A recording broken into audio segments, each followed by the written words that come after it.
Abana aba police bali basinga akantu sikalaba bannangenze kamaiki tekali awo kakwata mike mabega kandabe kebera webadde kebera webadde tekali oba waka clip gwe kati akabula kebera mu bulungi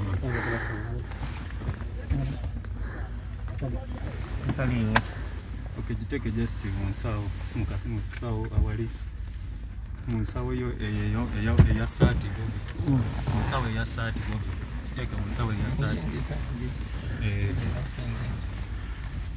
giteke munsawo eya sati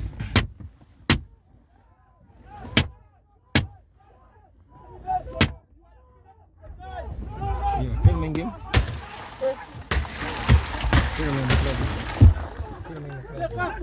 Film him close. Watch the Divuga.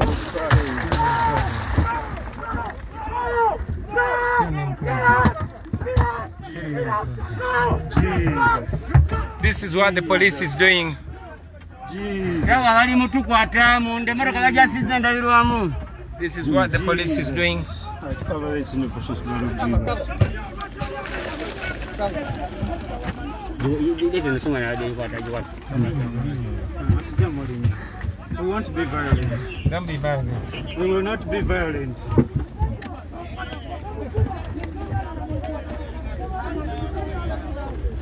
What kind of election are we going to?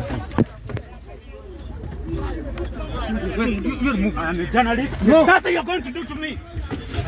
There's nothing you're going to do.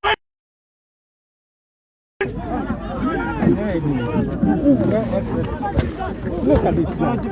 Where are you going again?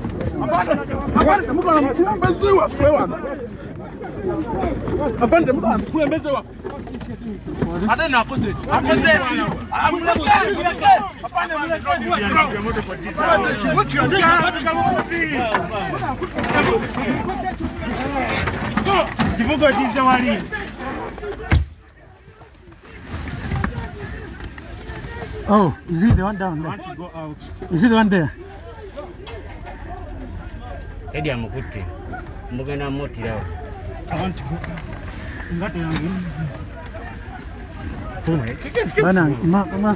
Out, man. It's only going to be against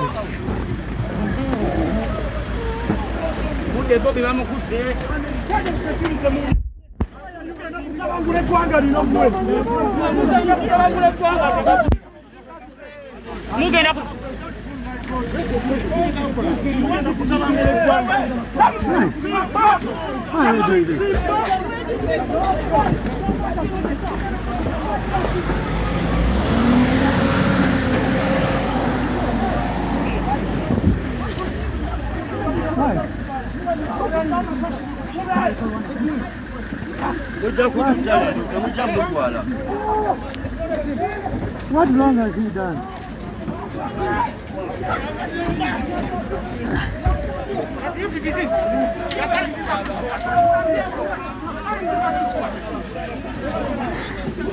What do I? A presidential candidate.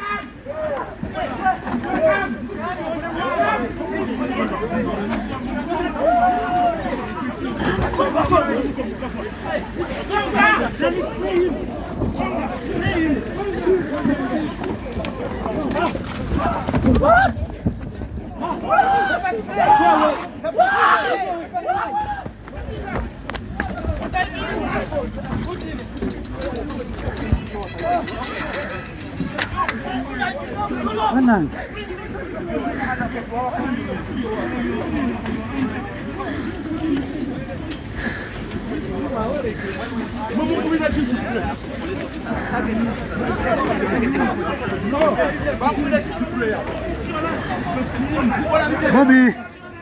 Bobby Wine is being arrested.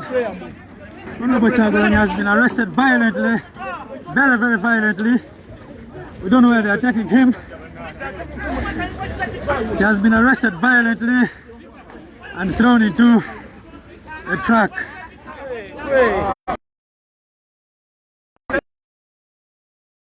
This is the situation here. He has been arrested.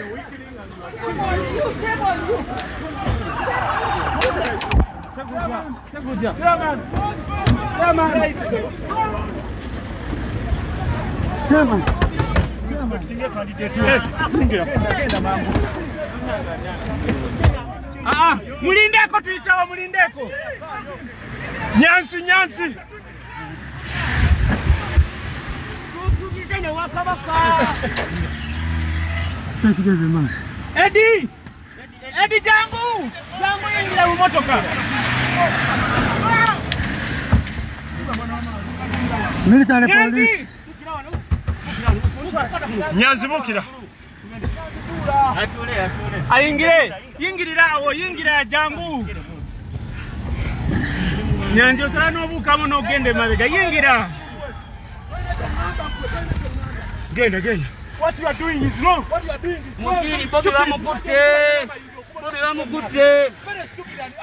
bamukute bagala mutwala uno. Balina bye bagala kubo. Abano bagala kugiteekaawo. Bali mu kulabika bagala amazi.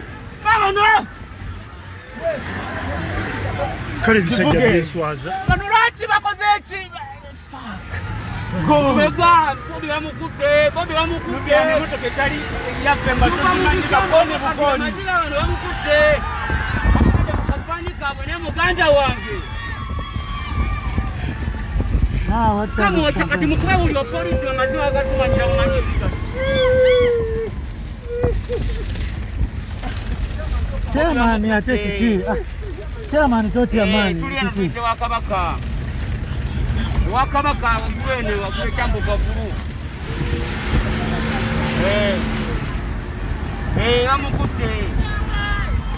Bamukute. Amakuru mugagari namwe.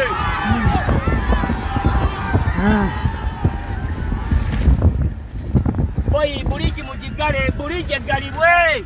Kibanda bamukute. Tule. Abana bakole byonna basolo. David Boxim yange lya wasi. Radio lyotya. Boy Bobi bamukute amakuru gagari. Esimu.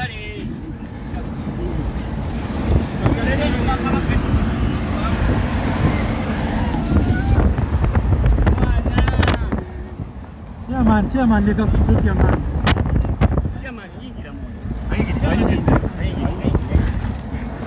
Bobi is under arrest and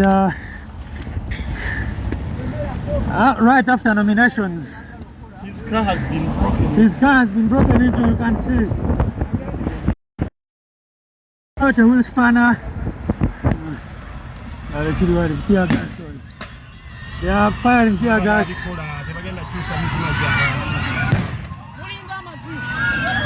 People are waiting everywhere on the roads as we pass.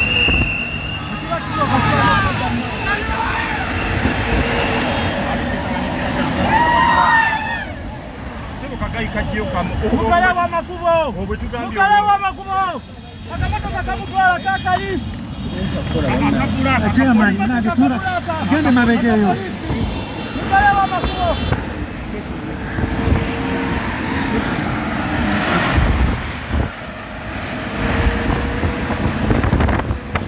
Right after nominations, Bobi Wine was arrested, being driven to an unknown place. Genda mwite.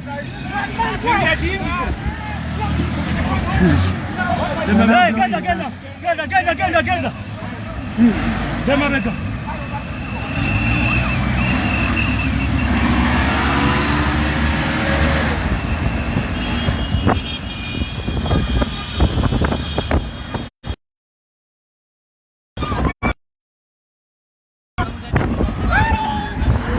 Violently arrested after nominations.